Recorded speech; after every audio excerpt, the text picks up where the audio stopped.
को बिल्कुल स्टार्टिंग से, फिर you may have to bear the monotony as well, though जो वो कर चुके हैं।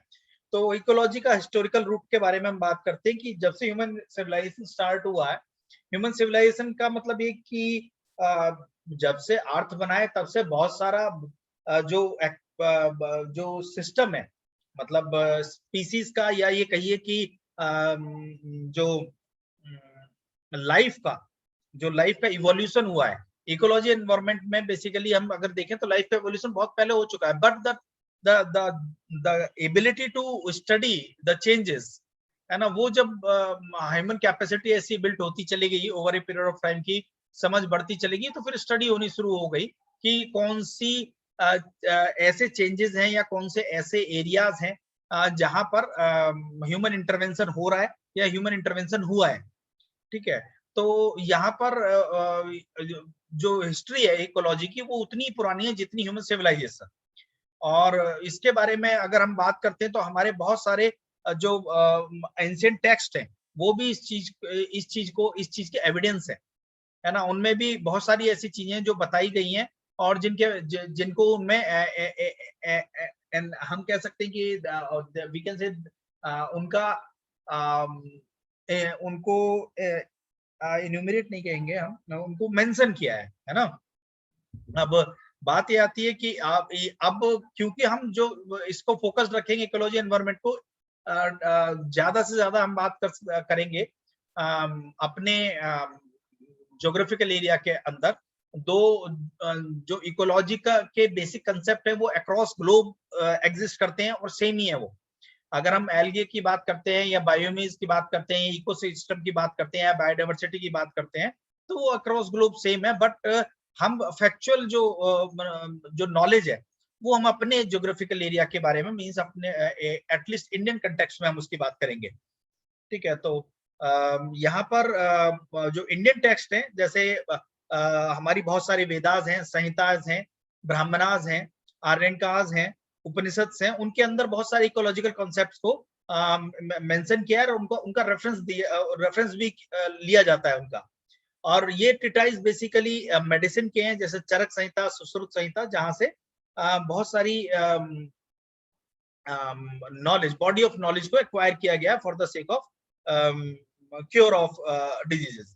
तो this is what the laconic understanding of history of. अब बात आती है कि डेफिनेशन क्या है। साइंटिस्ट ने इकोलॉजी को डिफाइन कैसे किया है? This is the relationship between organism and environment. और एनवायरनमेंट को भी अब यहाँ पर हम देख लेते हैं फास्टर इस वे में कि एनवायरनमेंट के भी कंपोनेंट हैं। एक कंपोनेंट तो बायोटिक कंपोनेंट हो गया, दूसरा एबायोटिक कंपोनेंट हो गया, और दूसरा बायोटिक कंपोनेंट हो गया। Biotic component means which carries life और स्यूडो लाइफ, है ना, लाइफ और स्यूडो लाइफ। और abiotic means which we can not say the life in that, but they help in fostering the life, तो वो abiotic components हैं। तो ecology क्या है? Basically it is the relationship between the organism and environment, और उसकी एक systematic study जो है वो और जब उससे रिलेटेड एक कंसेप्ट जब क्रिएट किया जाता है तो उसको इकोसिस्टम बोलते हैं, और this entire study is known as ecology. और उसके बाद हम बात करते हैं कि एनवायरनमेंट की। Then environment is part of ecology which carries the two components, that's the biotic and abiotic. Biotic component which help foster the biotic element, and biotic elements are those elements or components, those elements which are basically carries life in itself or pseudo life. जैसे अगर हम बात करते हैं virus की, जो एक parasite है, तो वो फेवरेबल कंडीशन आने में वो कंडीशन मिलने पर ही वो एक्टिव होता है ना। तो वो फेवरेबल कंडीशन उसको मिलती कहाँ से है, वो डिपेंड करता है कि किस तरह का एनवायरनमेंट वो उसे मिला है। तो अगर हम लिस्ट को देखें तो energy, radiation, temperature, water, atmospheric gases, fire, gravity, topography, soil and geological substratum. Geological substratum का मतलब ये है कि जो धरती की लेयर है उनके बारे में बोला गया है, जैसे क्रस्ट, मेंटल एंड कोर की बात अगर हम करते हैं तो। उसके बाद बायोटिक कंपोनेंट में प्लांट्स हैं और जो है आप कह सकते हो प्लांट्स एंड एनिमल्स, और in between them plant and animals के बीच में। ठीक है, तो ये एक कंपोनेंट्स हैं। अब इसके बाद ये आता है कि इन कंपोनेंट्स का एक ऑर्गेनाइजेशन है ना, स्पेशली बायोटिक कंपोनेंट्स का एक ऑर्गेनाइजेशन है। और बायोटिक कंपोनेंट्स के ऑर्गेनाइजेशन को फिर फर्दर अगर हम देखते हैं तो एक इंडिविजुअल लेवल पर है, फिर पॉपुलेशन बनती है और कम्युनिटी बनती है और मेजर कम्युनिटी बनती है। Means a group of individuals when interact for the sustenance or for the growth or for the development, then that is considered to be a community. And the group and the collection of these communities in totality is known as population. And these are the level of organization. Organization का मतलब basically it's a collection, and there may be a hierarchy also. In organization there is a tier or there is a hierarchy of the element of the species in that particular community. So major community and minor community, these are the level of organization, जिसको हम कुछ हद तक देख सकते हैं जब हम पढ़ रहे होते हैं या समझ रहे होते हैं फूड चेन को, ठीक है ना, फूड वेब को, तो तब हमें ये ऑर्गेनाइजेशन का कुछ कुछ आइडिया मिलता है। उसके बाद स्ट्रक्चर ऑफ कम्युनिटी, कम्युनिटी का स्ट्रक्चर कैसा है, मतलब ऑर्गेनाइजेशन के पॉइंट ऑफ व्यू से अगर हम देखते हैं, then structure of community. Structure of community का मतलब ये है कि कम्युनिटी के अंदर किस तरह की स्पीसीज हैं और वो किस तरह से इनसाइड जो कम्युनिटी है वो किस तरह से इंटरेक्ट करते हैं और उसमें किस तरह से पावर शेयरिंग उनकी होती है। तो that is known as the structure of community. This is the ये जो पॉइंट्स हैं, I am just explaining this points, and around that we will be gathering the knowledge related to ecology and environment. इसके बाद आता है बायोमेज, a terrestrial part of the biosphere, और एक बहुत इनॉर्मस रीजन होता है जिसको हम बायोमीज बोलते हैं, which are characterised by climate, vegetation, animal life and general soil type. इस टेरेस्ट्रियल पार्ट को, बायोस्फीयर के टेरेस्ट्रियल पार्ट को हम बायोमीज बोलते हैं, जहां पर बायोटिक कंपोनेंट्स एबायोटिक कंपोनेंट से इंटरेक्ट करते हैं, दैट इज बायोमेज। अगर इस एक क्वेश्चन मैं पूछूंगा इससे रिलेटेड, तब आप उसका जो ऑब्जेक्टिव क्वेश्चन होगा that you respond out of the options given। उसके बाद हम बात करते हैं बायोस्फीयर की। बायोस्फीयर इज अ पार्ट, एक ऐसा पार्ट है अर्थ का जहां पर लाइफ एग्जिस्ट करती है। बायोस्फीयर रिप्रेजेंट करता है हाईली इंटीग्रेटेड इंटरेक्टिंग जोन को, जो जोन एक दूसरे से जुड़े हुए हैं और जहां पर एनवायरमेंट के जो कंपोनेंट्स हैं इकोलॉजी के, वो इंटरेक्ट करते हैं, जैसे atmosphere air, hydrosphere water and lithosphere land. तो अगर हम बात करते हैं क्रीचर्स की, चाहे वो एक्वेटिक क्रीचर्स हों और चाहे वो जमीन पर रहने वाले प्राणी हो, तो उनका इंटरेक्शन और एटमॉस्फेयर में जो अदर कंपोनेंट्स हैं उनका इंटरेक्शन। तो ये बायोस्फीयर जो है, अगर हम बात करते हैं बायोस्फीयर किससे मिलकर के बनता है, तो ये तीन पार्ट है basically, atmosphere, hydrosphere and lithosphere. These are the very general terms and very general understanding of the ecology environment। ये आपने पहले भी पढ़ा होगा और हो सकता है जिन्होंने ग्रेजुएशन किया हो तो एक subject in general ecology environment का ग्रेजुएशन में भी रहने लगा है, ठीक है। this may appears to be repeating, but we have to do that now। ecosystem is defined as the structural and functional unit of biosphere consisting of community of living being and physical environment, both interacting and exchanging materials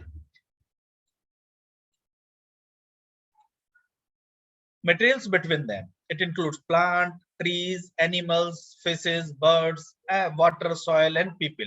That's what I had told you in structure of community also। तो ये तीन आप कह सकते हो कि तीन terminology है इकोलॉजी एंड एनवायरनमेंट की। बायोमीज क्या होता है, बायोस्फीयर क्या होता है और इकोसिस्टम क्या होता है। बायोस्फीयर तीन कंपोनेंट से मिलकर के बना है, एटमॉस्फेयर, हाइड्रोस्फीयर, लिथोस्फीयर से। और एटमॉस्फेयर भी के भी कुछ एक लेयर्स हैं जिनके बारे में आगे बात करेंगे जब हम फर्दर कुछ एक एस्पेक्ट्स ऑफ एनवायरनमेंट के डिस्कस करेंगे, like pollution and other things. तो अब इसके बाद आती है बात functions of an ecosystem. Ecosystem में किस तरह से फंक्शन, जो कंपोनेंट्स हैं किस तरह से उनका फंक्शन होता है, किस तरह से फ्लो होता है एनर्जी और फूड का। तो फ्लो ऑफ एनर्जी की बात करते हैं फंक्शन ऑफ एन इकोसिस्टम के अंदर। ये एक बेसिक फोर्स है एनर्जी जो सारी एक्टिविटीज के लिए रिस्पॉन्सिबल है, स्पेशली मेटाबॉलिक एक्टिविटीज के लिए। मेटाबॉलिक एक्टिविटी का मतलब, मेटाबॉलिज्म से क्या मतलब है, मतलब खाने पीने की रिक्वायरमेंट जिससे जीवन चलता है, ठीक है, मेटाबॉलिक एक्टिविटीज से रिलेटेड है। Flow of energy from producer to top consumer is called energy flow and which is unidirectional, और जो यूनिडायरेक्शनल होता है।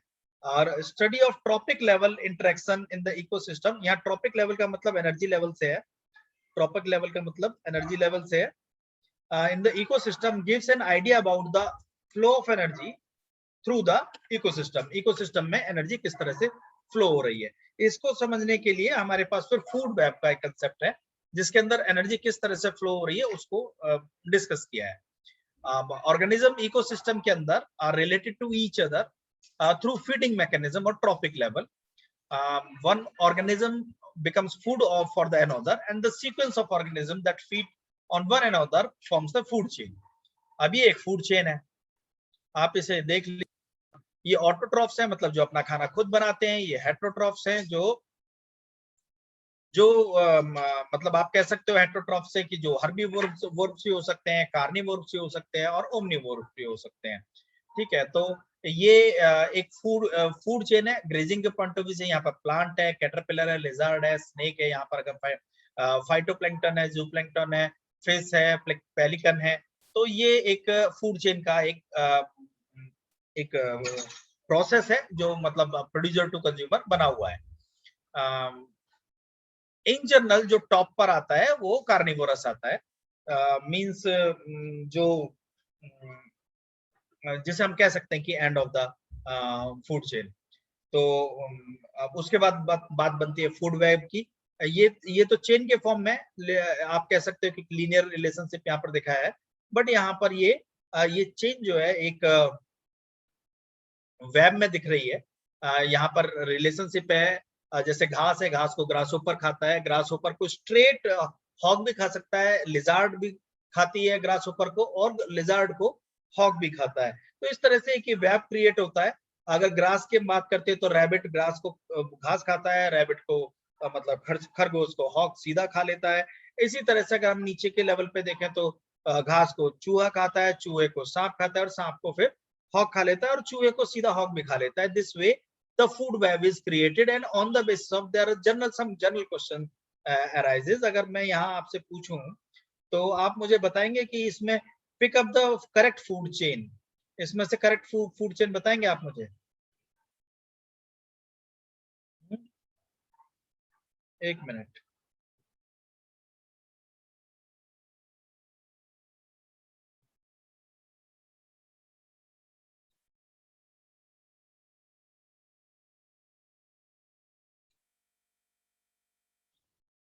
बताएंगे इसमें से करेक्ट फूड चेन? हम्म, सी है शायद। तो मैंने निशान लगा रखा है, बता ही दिया होगा, ऐसे ही पता चले। लॉजिक बताओ। सर कौन सा निशान? सर क्योंकि रूल आउट करके देखा, ग्रास का मैंने इंसेक्ट बर्ड अच्छा, करने ये तो बहुत सीधा सा सवाल था। इन जनरल इसी तरह के सीधे से सवाल हम देखते हैं कि वो पूछे जाते हैं। बट एक सवाल मैं आपसे यहाँ पूछता हूँ, थोड़ा सा अगर मान लीजिए, अगर हम इस फूड चेन में से, इस फूड वेब में से अगर हम इसको हटा दें तो इसके नंबर पर और इसके नंबर पर क्या फर्क पड़ेगा? कौन सा बढ़ेगा, कौन सा घटेगा? दोनों बढ़ेंगे, दोनों घटेंगे, दोनों घटेंगे? सो अगर स्नेक को हटा देंगे तो फिर माउस की जो पॉपुलेशन है वो ज्यादा हो जाएगी, और फिर माउस ग्रास पे ज्यादा फीड करेगा, तो प्रोबेबिलिटी है कि जो लैंड है वो बैरन हो जाएगा। हाँ, और ना? और क्योंकि मतलब हॉक अगर सिर्फ स्नेक पे फीड कर रहा है तो फिर मतलब अच्छा, और हॉक। अगर मैं चूहे को हटा दूं और स्नेक को ना हटाऊं तब? सर तो फिर स्नेक सीधा ग्रास नहीं खा पाएगा, तो फिर मतलब स्नेक लिव अच्छा, नहीं ये वाली करेगा। कंडीशन भी मैं हटा देता हूँ यहाँ से कि हॉक जो है ना सीधा माउस को नहीं खाया। जब ऑब्वियस सी बात है, जब माउस हटी जाएगा तो हॉक के लिए इन ऑप्शंस को अभी भूल जाइए हॉक के लिए। है ना, ये वाले ऑप्शंस नहीं है, क्योंकि हॉक तो इन तीनों को भी खा लेता है ना। हाँ स्मृति। तो सर स्नेक तो की सर आप क्या एक्सटिंक्ट अगर हमने स्नेक को हमने सिर्फ माउस को हटाया है, स्नेक वहां पर है। तो सर क्योंकि और यार तो रैबिट फूड चेन डिस्टर्ब हो जाएगी सर। हाँ डिस्टर्ब तो हो जाएगी, हमें नंबर के फॉर्म में बताओ ना कि किसका नंबर बढ़ेगा किसका नंबर घटेगा। सर तो सर स्नेक दोनों का ही नंबर नंबर जाएगा ना, घटेगा। बिकॉज लिजर्ड और रैबिट भी नहीं है। So, अगर सर माउस snake को पे अगर depend- हमने हटा दिया तब क्या होगा, स्नेक खत्म स्नेक हो की जाएगा। पॉपुलेशन डिक्लाइन हो जाएगी। Yes, हैं? sir. और अगर स्नेक खत्म हो जाएगा तो हॉक की संख्या भी कम हो जाएगी, Yes, sir. अगर हॉक को और दूसरे ऑप्शंस नहीं मिले तो। ठीक है, और अगर हम हॉक को हटा दें तब तो फिर जो स्नेक की पॉपुलेशन है वो बढ़ जाएगी, और फिर स्नेक ज्यादा मतलब माउस पे फीड करेगा तो माउस की पॉपुलेशन कम हो नहीं जाएगी। अभी आप देखिए, हमने सिर्फ हॉक को हटाया है। स्नेक क्या हॉक पर डिपेंडेंट है? No sir. तो फिर स्नेक की पॉपुलेशन पर तो मुझे लगता नहीं कोई पर फर्क पड़ने बढ़ेगी वाला कैसे, है। माउस तो फिर भी नहीं है ना, तो नहीं मतलब स्नेक की पॉपुलेशन कंट्रोल रहती है हॉक के होने से, है ना। Yes sir. अगर हॉक हटा देंगे हम तो स्नेक की पॉपुलेशन बढ़ सकती है। सर वैसे तो रैबिट की भी, लिजर्ड की भी और माउस इसीलिए की मैंने भी ये कर सकते ऑलरेडी हटा दिए, लेजर्ड और रैबिट पहले हटा दिए। तो this type of some kind of logical reasoning arises over here in terms of which number will where the in this food where the number of which particular species will increase or which particular species will decrease or which particular number of species will stay in stable state, है ना। और उसमें भी depend करेगा, इसमें भी characteristics है कि कौन सा प्योर हर्बी है, कौन सा कार्नी है, कौन सा ओमनी है, उस पर भी तो डिपेंड कर सकता है ना नंबर।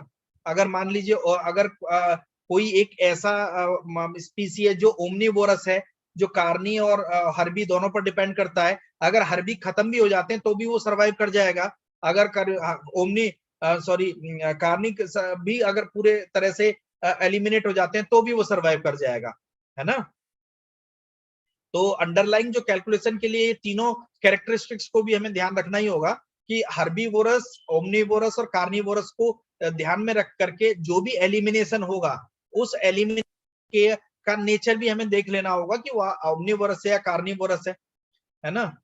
तो अभी ये बहुत सिंपल सा है, otherwise very complicated food web is there which the question in general can be asked out of that complex food web, है ना। अभी तो इसमें बहुत छोटा सा दिखाया है, तो इस तरह से। और वो भी डिपेंड, अब जैसे अगर हॉक को हम देखें तो इसमें 3 पर डिपेंड कर रहा है, ये तीनों को पर फीडिंग कर लेता है। मीन से अगर हम इसकी बात करते तो वैसे अगर हॉक को देखें तो ये पूरी तरह से कार्निवोरस है ना, ये ओमनीवोरस तो नहीं है ना। तो यहाँ पर भी मतलब ये दिस काइंड ऑफ प्रॉब्लम में बी देयर नाउ। अब हम आगे बढ़ते हैं, दैट इज इकोलॉजिकल पिरामिड की अगर हम बात करते हैं तो the steps of trophic level. जो इकोलॉजिकल पिरामिड की अगर हम बात करते हैं तो स्ट्रेट हम यहाँ पर आते हैं। ये तो बेसिकली ट्रॉपिक लेवल को का एक तरह से हम कह सकते हैं it's a kind of arithmetic और मैथमेटिकल कैलकुलेशन कि जो इकोलॉजिकल पिरामिड है उसको कितने तरह कैटेगरी में डिवाइड किया है। तो पिरामिड ऑफ नंबर्स मतलब कैलकुलेशन जो है नंबर के बेसिस पर आप देख रहे हैं, ठीक है। यहाँ पर नंबर के बेसिस पर है ecology, upright pyramid of numbers in A in the grassland है इन द पॉन्ड, है ना। ग्रासलैंड के अगर हम बात करते हैं ग्रासलैंड की तो वहां पर जो प्रोड्यूसर है वो ग्रास है या ट्रीज है या प्लांट्स है। और अगर पॉन्ड के अंदर अगर हम बात करते हैं, पानी के अंदर रहने वाले जो स्पीसीज हैं, जो क्रीचर्स हैं, उनको भी फीडिंग के लिए कुछ चाहिए होता है ना। अगर मछली है तो मछली को खाने के लिए क्या चाहिए, या अगर केकड़ा है तो उसको खाने के लिए क्या चाहिए, है ना। उसके लिए प्रोड्यूसर कौन है। तो पॉन्ड ये एक्वेटिक इकोसिस्टम के अंदर फाइटोप्लैंक्टन जो है वो प्रोड्यूसर्स होते हैं। फाइटोप्लैंक्टन का एग्जांपल अगर मैं आपको दूं तो दैट इज इन जनरल एल्गेज को हम बोलते हैं फाइटोप्लैंक्टन, जिनके ऊपर जो प्राइमरी कंज्यूमर और सेकेंडरी कंज्यूमर डिपेंड करता है। जैसे अगर हम ग्रासलैंड की बात करते हैं तो ओमनीवोरस, हर्बीवोरस और कार्निवोरस की अगर हम बात करते हैं तो सारे कार्निवोरस हर्बीवोरस पर डिपेंड करते हैं और हर्बीवोर जो है वो ग्रास पर डिपेंड करता है। तो इसी तरह से ग्रास जो है वो प्रोड्यूसर हुआ और ग्रासलैंड सिस्टम के लिए या आप करिए टेरेस्ट्रियल इकोसिस्टम के लिए और एक्वेटिक इकोसिस्टम के लिए फाइटोप्लैंक्टन जो है वो आपका प्रोड्यूसर का काम करता है। और बिल्कुल उसी तरह से वो होता है एक्वेटिक इकोसिस्टम में, जिस तरह से टेरेस्ट्रियल इकोसिस्टम में ग्रास होती है। वो भी सनलाइट से एनर्जी कलेक्ट करता है और वो उसी तरह से वो मतलब एक तरह का ऑटोट्रफ है, वो अपना खाना खुद बना लेता है और खुद फ्लोरिश करता है उस तरह से, जो भी न्यूट्रिएंट्स उसको पानी में मिलते हैं उनसे। ठीक है, तो this is the pyramid of numbers. Thereafter comes the pyramid of biomass.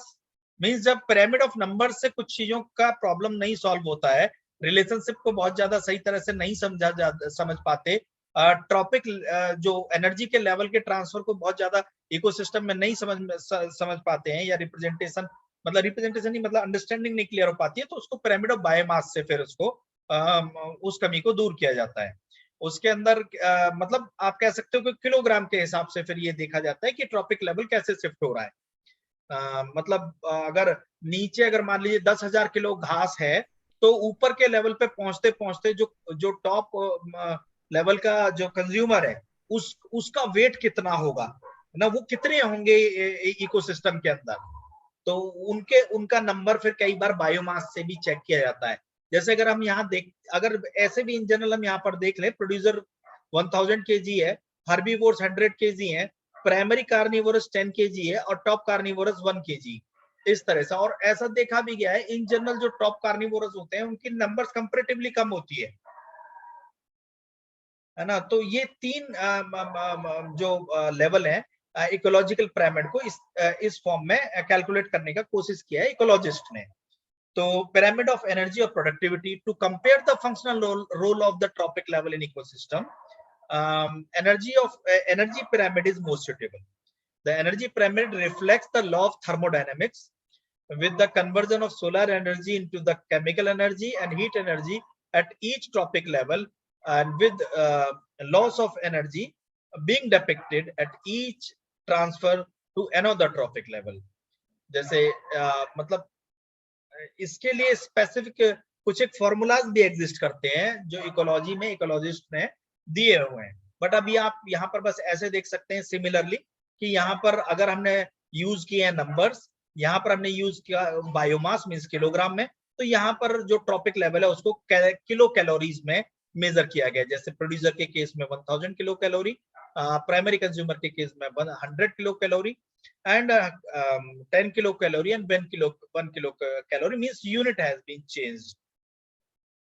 So this is the method to calculate the shift of energy in the pyramid or ecosystem. उसके बाद एक बीच में ये एक बॉक्स है, इसके बारे में बता देते हैं आपको। 2 schemes namely नगर वन उद्यान योजना, स्कूल नर्सरी योजना has been launched, ये लॉन्च की गई है। और इसमें मिनिमम एरिया वन उद्यान नगर योजना के अंदर जो रखा गया है फॉरेस्ट सिटी के अंदर डेवलप करने के लिए मिनिमम एरिया 25 हेक्टेयर्स रखा गया है। और ये basically scheme aims to create the city forest in the forest areas in their jurisdiction up to 100 hectare and minimum up to 220 hectare. The objective basically country के अंदर सिटी और जो urbanised area है वहां पर एक फॉरेस्ट इकोसिस्टम क्रिएट करना है। स्कूल नर्सरी योजना aims to build the lasting bond with the student of the student with the nature. ये एक इनिशिएटिव है गवर्नमेंट का जहां पर मतलब बच्चे वो इकोसिस्टम का से कहीं ना कहीं कनेक्ट फील करें, नेचर से कनेक्ट फील करें। तो ये दो इनिशिएटिव्स थे। अब इसके बाद हम बात करते हैं बायोटिक इंटरेक्शन की, मतलब ऑर्गेनिज्म वो किस तरह से एक दूसरे से लिंक्ड है और किस तरह से इंटरेक्ट करते हैं। The interaction between the organism is fundamental for their survival and functioning of the system as whole. तो सबसे पहला म्यूचुअलिज्म है, ठीक है। अगर हम ऑर्गेनिज्म की बात करते हैं, हम धरती पर रह रहे हैं तो हम बेसिकली म्यूचुअल एक तरह का रिलेशनशिप एग्जिस्ट करता है। लेकिन since we are having that intellect bestowed with the intellect, हमें भगवान ने बुद्धि दी है, बट बाकी स्पीसीज के अंदर या ऑर्गेनिज्म के अंदर वो बुद्धि जैसी चीज नहीं है, वो बेसिक सर्वाइवल प्रिंसिपल पर और सस्टेनेंस प्रिंसिपल पर रिलेशनशिप रखते हैं। तो म्यूचुअलिज्म का मतलब ये है कि दोनों को एक दूसरे से, एक तरह से आप कह सकते हो सिम्बायोटिक रिलेशनशिप, दोनों का एक दूसरे से फायदा होना। एग्जाम्पल, म्यूचुअलिज्म का एग्जाम्पल जैसे कोई बताएगा म्यूचुअलिज्म का एग्जाम्पल?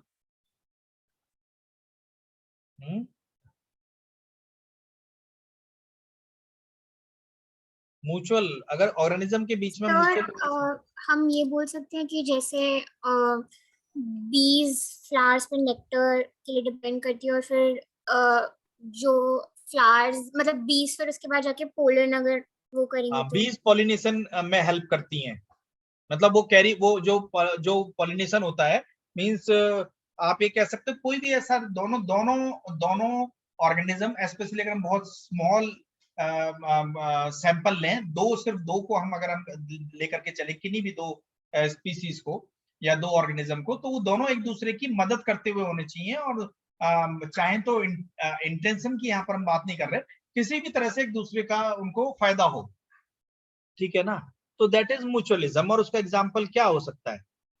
हाँ, बी वाला एग्जाम्पल आपका सुटेबल एग्जाम्पल, ठीक है। तो ये म्यूचुअलिज्म है, मतलब अगर हम सोसाइटी के अंदर रह रहे हैं तो हमें एक दूसरे के साथ फायदे वाली, मतलब एक दूसरे का अच्छे वाली स्थिति को म्यूचुअलिज्म बोलते हैं। अगर हम बात कर रहे हैं, हम पशु पालन कर रहे हैं, तो पशु हमें दूध देते हैं और हम पशुओं को चारा देते हैं। This is a kind of mutualism. आप कमेंसलिज्म की हम बात करते हैं, तो कमेंसलिज्म के अंदर क्या होता है कि इसके अंदर एक ऑर्गेनिज्म को कोई फायदा नहीं होता, जबकि दूसरे को फायदा होता है उससे। एक ऑर्गेनिज्म के होने से दूसरे को फायदा होता है, लेकिन जिसकी वजह से उसको फायदा हो रहा होता है, मतलब एक को कोई फायदा नहीं होता, उसका एग्जिस्टेंस से दूसरे को फायदा होता है, लेकिन उसकी खुद की एग्जिस्टेंस से उस दूसरे के होने से कोई उसे फायदा नहीं होता, उसको कमेंसलिज्म बोलते हैं।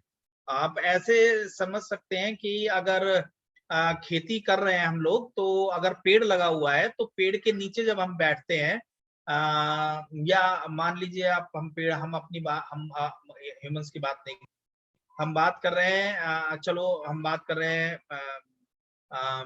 गाय भैंस की बात कर लेते हैं, वो पेड़ के नीचे जाकर बंदरों की बात कर लेते हैं। बंदरों से पेड़ को कोई फायदा नहीं है ना, जबकि बंदरों को पेड़ से फायदा है। सर इसमें क्या हम पोचिंग का एग्जांपल दे सकते हैं? हाँ? हम इसमें पोचिंग बोल सकते हैं कि आएगा? कोचिंग तो प्रीडेशन में आ गया ना, क्या अच्छा आ गया ना, प्रीडेशन। ठीक है। प्रीडेशन है, पैरासाइटिज्म कोचिंग है। ये कोचिंग मतलब it's a kind of predation, मतलब जहां पर शिकारी और शिकार करने वाला का रिलेशनशिप है। यहाँ पर बंदर और पेड़ के बीच में अगर आप देखोगे, तो बंदर पेड़ को कोई फायदा नहीं पहुंचा रहा है ना, मतलब पेड़ को कोई फायदा नहीं पहुंच रहा, लेकिन बंदर को फायदा हो रहा है पेड़ से, उसे रहने के लिए जगह मिल रही है, हैबिटाट मिल रहा है, उसको खाने के लिए फल भी मिल रहे हैं। That is commensalism. समझ रहे हैं? नहीं आया, अभी नहीं आया समझ में एग्जाम्पल? आ गया सर।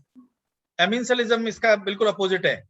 इसमें एक को नुकसान हो रहा होता है, और दूसरे को कोई फर्क नहीं पड़ता। एग्जाम्पल तो मुझे लिख देना चाहिए था, मैं फिर भी एग्जाम्पल आपसे डिस्कस कर लेता हूँ। एमिंसलिज्म का एग्जाम्पल मैंने क्या बोला इसमें, इसको समझिए कि एक स्पीसीज को, एक ऑर्गेनिज्म को कोई फर्क नहीं पड़ रहा, जबकि उसकी वजह से दूसरे का नुकसान हो रहा है। बैक्टीरिया का। हाँ, कोई एग्जाम्पल? आपने देखा है कभी जब पेड़ के नीचे घास नहीं होती है, पेड़ के नीचे घास नहीं होती है, आप देखते होंगे पेड़ का जहां भी बड़ा पेड़ हो जाता है उसके नीचे का पूरा एरिया खाली रहता है।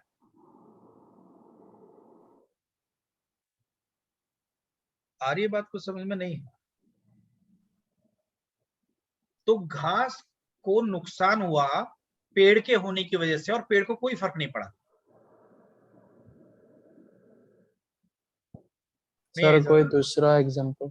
और दूसरा एग्जांपल आप करिए हेल्प। मैं अक्सर देता हूँ 2-3 एग्जांपल, पर मेरे दिमाग से निकल जाते हैं। ये वाला एग्जांपल थोड़ा स्टैटिक सा है, नजदीक सा है, बिल्कुल एकदम दिखता है, तो इसलिए मैं बता देता हूँ। बाकी आप सोचिए कि एक ऑर्गेनिज्म को नुकसान हो रहा है और दूसरे ऑर्गेनिज्म को उसको होने वाले नुकसान से कोई फर्क नहीं पड़ रहा है।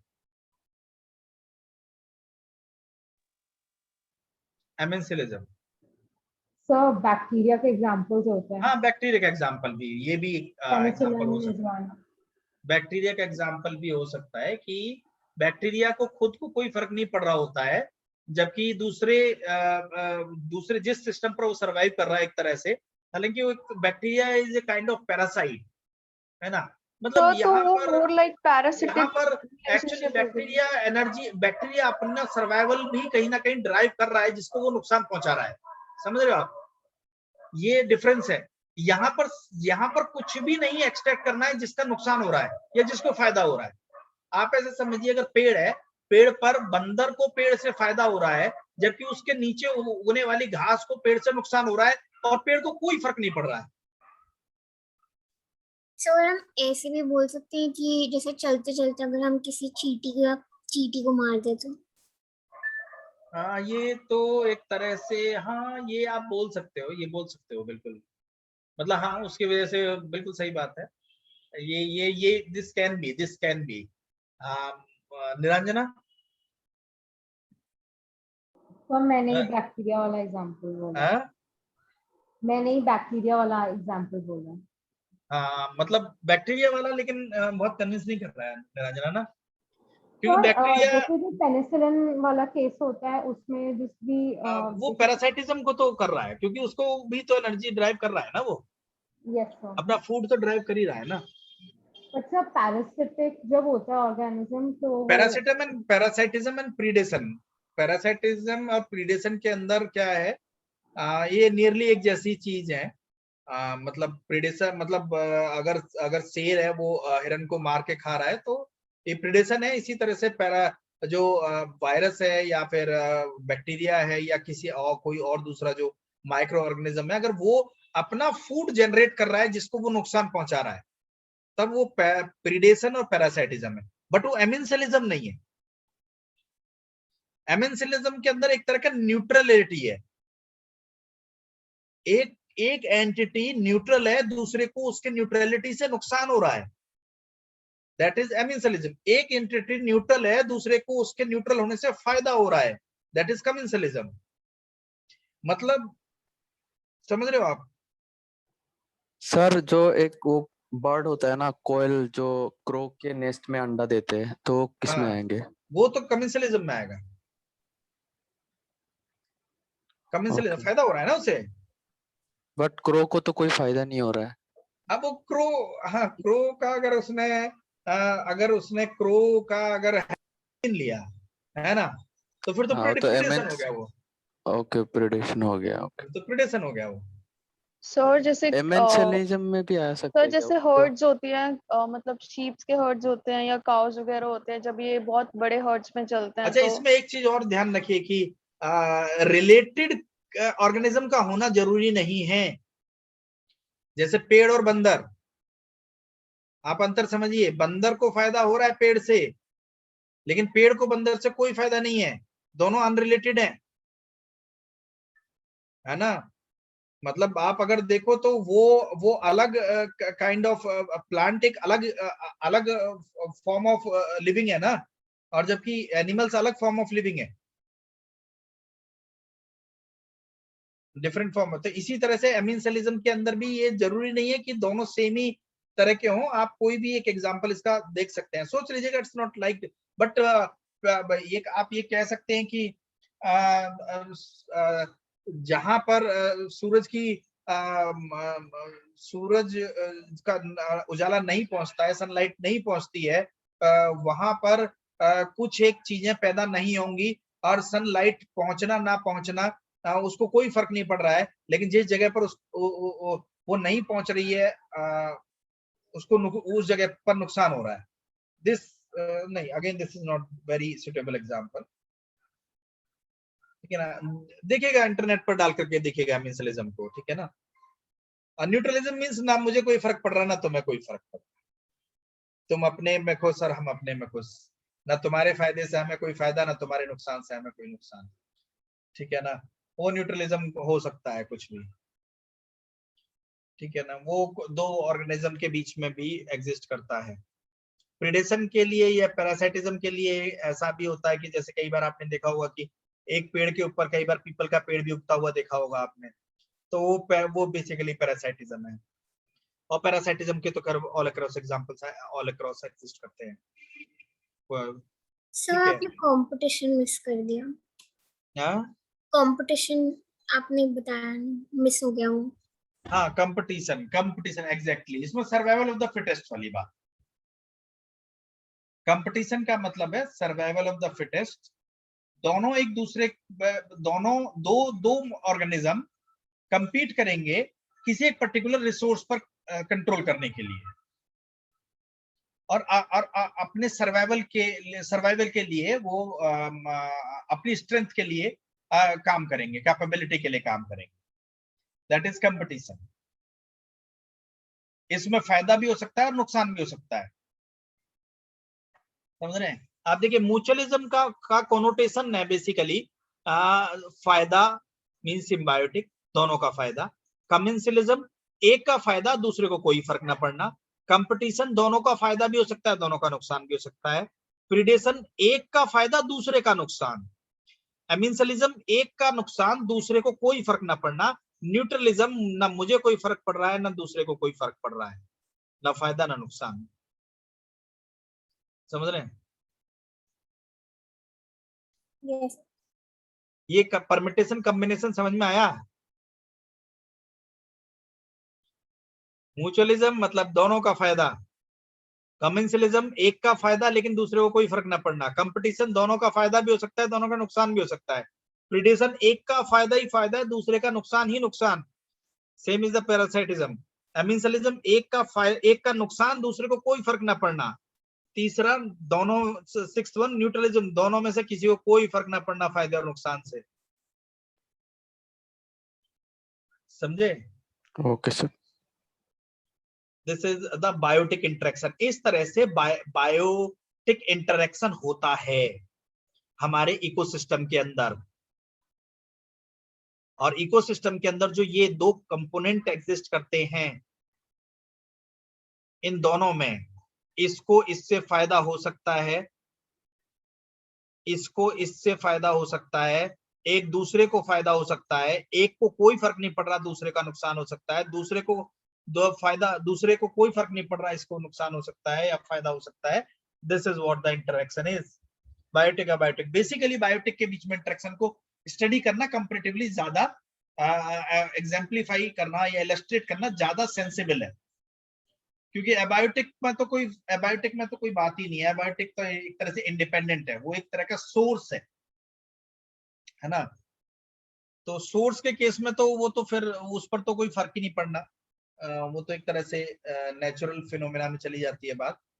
बट मतलब हम सनलाइट की बात करें, हम वाटर की बात करें, हम रॉक्स की बात करें, है ना, मिनरल्स की बात करें, उनको नहीं, हम बायोटिक इंटरेक्शन को हम यहाँ पर देखते हैं,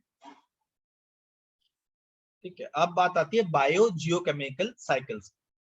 बायो जियोकेमिकल साइकिल्स में अगर हम देखते हैं तो these are the 5 cycles basically. और इवन इसके अंदर एक साइकिल और भी हम ऐड कर सकते हैं, दैट इज सल्फर साइकिल। वो मैं ऐड कर दूंगा, अभी मुझे लगता है इस बार ऐड कर दूंगा। आई रेड दैट लेटर, मैंने बाद में उसको पढ़ा और found suitable to be add to be the part of this biogeochemical cycle: nitrogen cycle, oxygen cycle, carbon dioxide cycle, water cycle, phosphorus cycle, and sulfur cycle. These are the cycles. Basically, the purpose of these study of these cycle is to understand the flow of the chemical nutrients across the biosphere. These cycles basically foster or create the balance of the nutrients in the entire ecosystem. And how these cycles what is the nitty-gritty or the process, underlying process of these cycles are somewhere displayed in these photos. तो इसमें हम इनको समझ सकते हैं. Meanwhile मैं question और पूछ लेता हूं आपसे.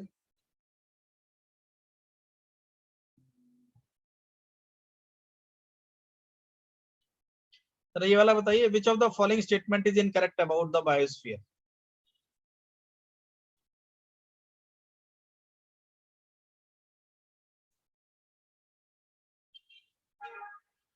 बोलिए बोलिए. All of them. Biosphere is a combination of lithosphere, hydrosphere, and atmosphere. This is true. Biosphere is missing at extreme of the north and the south pole. Or organisms are uniformly present in the biosphere and all of the above. तो इनमें से कौन सा incorrect है? Sir, C. C. That is the organism are Sir, C. uniformly present in biosphere. Organism uniformly present नहीं है biosphere में. ठीक है ना? ना तो वो एटमॉस्फेयर में, हाइड्रोस्फीयर में, लिथोस्फीयर में वो यूनिफॉर्मली नहीं है. उनका जो प्रेजेंस है वो अनइवन है. ठीक है ना? तो एक ये क्वेश्चन हो गया. और एक क्वेश्चन हम यहाँ पर और देखते हैं कि competition for light nutrient in space is most severe between. Competition जो है लाइट, न्यूट्रिएंट और स्पेस के लिए सबसे ज्यादा सिवियर होगा closely related organism growing in the different nieces. Nieces को आप यहाँ पे एरिया के फॉर्म में समझिए. वैसे नीस का मतलब आपको बता देते हैं. व्हाट इज द नीस? आपने नीस वर्ड सुना है पहले सौरभ? नीस का मतलब होता है स्पेसिफिक स्पेस, है ना? अगर आप बिजनेस एंड इकोनॉमी या पढ़ेंगे तो वहां पर नीस की बात होती है जब कोई भी कंपनी कोई एक प्रोडक्ट बना रही होती है या कोई एक सर्विस तैयार कर रही होती है, तो वो एक ऐसा मार्केट स्पेस डेवलप करना चाहती है जहां उसकी प्रेजेंस वो अनकॉन्टेस्टेड रहे, और ऐसे एरिया को आइडेंटिफाई करना. और जब वो एरिया आइडेंटिफाई हो जाता है तो उसको नीस बोलते हैं. तो नीस टर्म जो है एरिया के लिए बेसिकली, यहाँ पर भी हमने नीस टर्म यूज किया है. Closely related organism growing in different nieces. Closely related organism growing in the same area and niches. Distantly related organism growing in the same habitat. Distantly related organism growing in the different niches. तो अब इसमें जो भी आपको logical answer लगेगा, see there is a logic behind this, some of the logic or some of the information, logic based on information, है ना? The closely आप ऐसे समझिए जैसे होता क्या है, मान लीजिए हमारे मोहल्ले के अंदर, हम मोहल्ले में रह रहे हैं और हमारे मोहल्ले के अंदर बहुत सारे बच्चे पढ़ रहे हैं, है ना? सब पेरेंट्स जो है ना सब अपने अपने बच्चों को पढ़ा रहे हैं. तो जो कंपटीशन है, कंपटीशन किस चीज का है कि वो बेसिकली आप कह सकते हो रेपुटेशन का हो सकता है या सोशल स्टेटस का, प्रेस्टीज का हो सकता है. तो वो जो कंपटीशन है वो सेम एरिया के अंदर ज्यादा एग्जिस्ट करता है. हमारे मोहल्ले में से अगर कोई एक बहुत अच्छा एंटरप्रेन्योर हो जाता है जिसका बहुत अच्छा प्रोजेक्ट जो है वो सूट अप कर जाता है, या कोई एक बहुत अच्छा मैनेजमेंट पोजीशन में पहुंच जाता है, कोई डॉक्टर बन जाता है, या कोई अच्छा सिविल सर्वेंट है, इवन कोई बहुत अच्छा पॉलिटिशियन बन जाता है, तो वो क्लोजली रिलेटेड कंपटीशन, मतलब वहां आपस के लोगों में ही कंपटीशन होगा. दूसरे शहर में अगर कोई ऐसा बन जाता है तो उनको कोई फर्क नहीं पड़ने वाला. समझ रहे हैं आप? इसी तरह गांव के अंदर या शहर के अंदर किसी एक मोहल्ले के अंदर अगर कंपटीशन जो होता है वो रिलेटेड में ही होता है. दूसरे मोहल्ले में या दूसरे शहर में कोई कुछ भी बन जाए, कितना भी बड़ा कर ले, कोई फर्क नहीं पड़ता. तो this is what the competition for light, nutrients, space is most severe between close related organism growing in the same area, और वो भी क्लोजली रिलेटेड ऑर्गेनिज्म के बीच में. तो मतलब कंपटीशन, एक अभी एक बहुत अच्छा सा कोड भी आया था कि जो जो जो जो लोग compete कर रहे होते हैं और जो लोग compete करके निकल चुके होते हैं, तो जो compete कर रहे होते हैं वो आपस में ही compete के को ज्यादा फोकस करते हैं, rather वो अपने आप को कभी ऊपर जो लोग जो निकल चुके होते हैं, मतलब those who are considered to be the above the strata, above the we can say the class, class, अभी क्लास स्ट्रगल ही है ना सब जगह पर, तो उस क्लास स्ट्रगल के बेसिस पर अगर इसको हम देखते हैं समझते हैं तो कंपटीशन ऐसे एग्जिस्ट करता है। तो इस डॉक्यूमेंट के अंदर से ये 3-4 कुछ एक लॉजिकल क्वेश्चंस जो हैं वो निकल के आए हैं। ठीक है, इस तरह के और क्वेश्चंस भी हो सकते हैं, और these questions are rather simple one, require some of the understanding. तो अभी ऐसे क्वेश्चंस हैं, इनको मैं आपको भेज दूंगा, आप इन्हें देख लीजिएगा, पढ़ लीजिएगा। I am moving bit slow, क्योंकि ये चीजें एक बार हो जाएंगी तो दोबारा अगर जब मैं इसको आज अगर हम स्लो चल रहे हैं तो नेक्स्ट सेकंड और थर्ड राउंड में जब हम इस इकोलॉजी एनवायरनमेंट को डिस्कस कर रहे होंगे तो बहुत फास्ट चलेंगे, फटाफट एक कर्जरी ग्लैंस रहेगा, fairly there will be a very less time we will be devoting in second और थर्ड अटेम्प्ट, है ना। तो ये साइकिल्स हैं, और I am going to conclude the class अभी, क्योंकि मुझे बोलते हुए बहुत देर हो गई है और मैं थक गया हूँ। ठीक है, वैसे भी मैं 1 घंटे ज्यादा नहीं बोल पाता और पढ़ा पाता, तो ये आप कीजिएगा, और ये मैं आपको क्वेश्चंस भी भेजूंगा, ये वाले क्वेश्चंस और दूसरे वाले क्वेश्चंस भी। हाँ, एक और भी चीज बता दूं, जो नए स्टूडेंट्स है वो एक चीज समझ लीजिए कि क्वेश्चन 3 फॉर्म के हैं। First one based on fact, second one based on knowledge, third one based on analytics. ठीक है, 3 तरह के क्वेश्चंस हैं। फैक्ट मतलब जैसे अगर हम बात करते हैं कि जैसे कार्बन क्रेडिट, यहाँ पर कार्बन क्रेडिट की बात हो रही है, what is carbon credit, this is the fact, कि वो एक यूनिट है जिसको बनाया गया, जिसका हमें पता होना चाहिए कि वो ये चीज होती है। एनालिसिस, जैसे अगर हम एनालिसिस की बात करते हैं तो ये फूड चेन का जो एक लॉजिकल क्वेश्चन है, ये थोड़ा सा एनालिटिकल है। ठीक है ना। तो और एक हो गया knowledge based. Knowledge based means कि हमें ये पता रहे कि नॉलेज बेस्ड का एग्जांपल हम इसमें अगर हम उठाते हैं तो जैसे yes, purification of drinking water के लिए कौन सी गैस यूज होती है, sulphur dioxide, chlorine, fluorine, carbon dioxide, तो ये बेसिकली नॉलेज बेस्ड है। ठीक है ना। तो ये इस तरह के 3 फॉर्म में क्वेश्चंस हैं। अब दूसरी चीज है कि नॉलेज एंड अवेयरनेस, ये जो क्वेश्चंस है बेसिकली मतलब कुछ क्वेश्चंस हैं वो अवेयरनेस के लिए, जैसे अवेयरनेस का अभी मैं आपको बता देता हूँ क्वेश्चन कौन सा है। जैसे अवेयरनेस के लिए अगर हम बात करते हैं, world water conservation day celebrated, ये अवेयरनेस है। ठीक है ना। जैसे व्हाट इज ला नीना, ये नॉलेज है, ये नॉलेज बेस्ड क्वेश्चन है कि ये कोस्टल हरिकेन है, टाइफून है, हीट वेव है, कोल्ड करंट है, ये क्या है। ठीक है, तो ये क्वेश्चंस का अलग अलग नेचर है जिसको हम इस तरह से देख करके और उस हिसाब से फिर हम तैयारी कर रहे होते हैं। ठीक है, तो I am going to conclude the class and I am thankful to your patience listening. ठीक है, please keep on doing and, और इस तरह के जो ऑब्जेक्टिव क्वेश्चंस होंगे उनके ऑप्शंस को भी हम थोड़ा सा एक्सप्लेन करके रखेंगे, since this has become the trend of preparation also. जो दूसरे जगह पर जो टीचर्स हैं या तैयारी कराने वाले जो लोग हैं वो इस तरह से तैयारी करा रहे हैं, कराते हैं, हम भी कराते हैं, and this is one of the very effective mechanism also, कि हम अगर हम ऑप्शंस को भी अगर डिस्कस कर लेते हैं तो that again add to the body of knowledge. ठीक है, तो that's all I wanted to